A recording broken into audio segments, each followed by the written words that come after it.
প্রথমত সকালবেলা মা বাগদেবীর আরাধনা হবে, ঢাক ঢোল দিয়ে মাকে মানে সুন্দর করে আহ্বান জানানো হবে।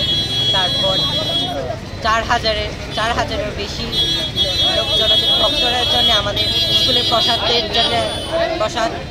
ব্যবস্থা করা হয়েছে, প্যান্ডেল করা হয়েছে বসার জন্য। সবার ঢাক থাকবে, ঢোল থাকবে, বাজনা থাকবে, সব কিছু আনন্দে আমাদের পূজাটা ভালো করে কাটাবো।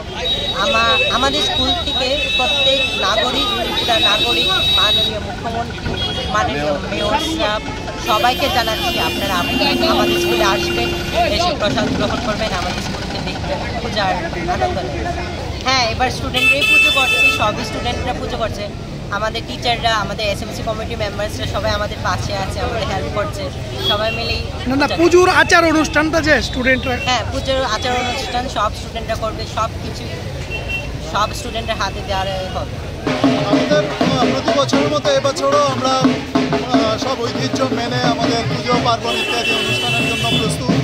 আজকে আমরা দেবীকে নিয়ে আমাদের এখানে আরাধনা করব, তারপরে শুদ্ধ পবিত্র করে কালকে সকাল 7টা থেকে 7:30 থেকে পুজো শুরু হবে।